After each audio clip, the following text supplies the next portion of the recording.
ফিলিস্তিনের গাজা উপত্যকায় ইসরায়েলি বাহিনীর বর্বরতার বিরুদ্ধে ফুঁসে উঠেছে দেশ। এই আগ্রাসন ও গণহত্যার প্রতিবাদে দেশজুড়ে বিক্ষোভে ফেটে পড়েছে মানুষ। দেশের স্কুল, কলেজ, বিশ্ববিদ্যালয়ের শিক্ষার্থী, বিভিন্ন সরকারি বেসরকারি অফিসের কর্মকর্তা-কর্মচারীরা মানবতাবিরোধী এই অপরাধের প্রতিবাদ জানাতে গতকাল ব্যানার, প্ল্যাকার্ড নিয়ে নেমে এসেছিলেন রাস্তায়। ইসরায়েলি দখলদার বাহিনীর অব্যাহত গণহত্যা এবং চরম মানবাধিকার লঙ্ঘনের ঘটনায় তীব্র নিন্দা জানিয়েছে বাংলাদেশ সরকার। ভাঙচুর, লুটপাটের ঘটনা ঘটেছে সিলেট, চট্টগ্রাম, খুলনা, কক্সবাজারসহ বিভিন্ন স্থানে।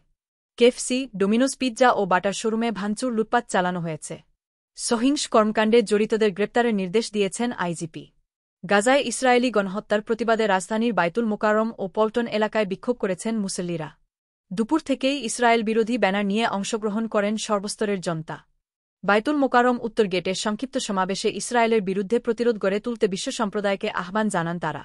রাজধানী ছাড়াও দেশের প্রায় প্রতিটি জেলায় এমনকি অলিগলিতেও বিক্ষোভ হয়েছে। আমাদের নিজস্ব প্রতিবেদক ও প্রতিনিধিরা জানান, বেশিরভাগ স্থানে বিক্ষোভ ছিল শান্তিপূর্ণ। ফিলিস্তিনের গাজায় ইসরায়েলি বাহিনীর নৃশংস হামলার প্রতিবাদে এবং ফিলিস্তিনিদের প্রতি সংহতি জানিয়ে ঢাকার মার্কিন দূতাবাসের কাছাকাছি কয়েকটি স্থানে একাধিক বিক্ষোভ মিছিল হয়েছে। গতকাল বেলা ১টার দিকে এসব মিছিল শুরু হয়। মার্কিন দূতাবাসের উল্টো দিকের পথচারী সেতুর সামনে ইউনাইটেড ইন্টারন্যাশনাল ইউনিভার্সিটির একদল শিক্ষার্থী বিক্ষোভ করেছেন। এর আগে বেলা ১১টার দিকে গুলশানে মার্কিন দূতাবাস এলাকায় মিছিল বের করেন একদল তরুণ। মার্কিন দূতাবাসের সামনে সড়কে অবস্থান নেন তারা। এ সময় যান চলাচল বন্ধ হয়ে যায়। এছাড়া Presidency University, University of Information Technology and সায়েন্সেসের শিক্ষার্থীরা মার্কিন দূতাবাসের সামনের সড়কে অবস্থান নেন। পরিস্থিতি নিয়ন্ত্রণে সেখানে ছিলেন পুলিশ সদস্যরা।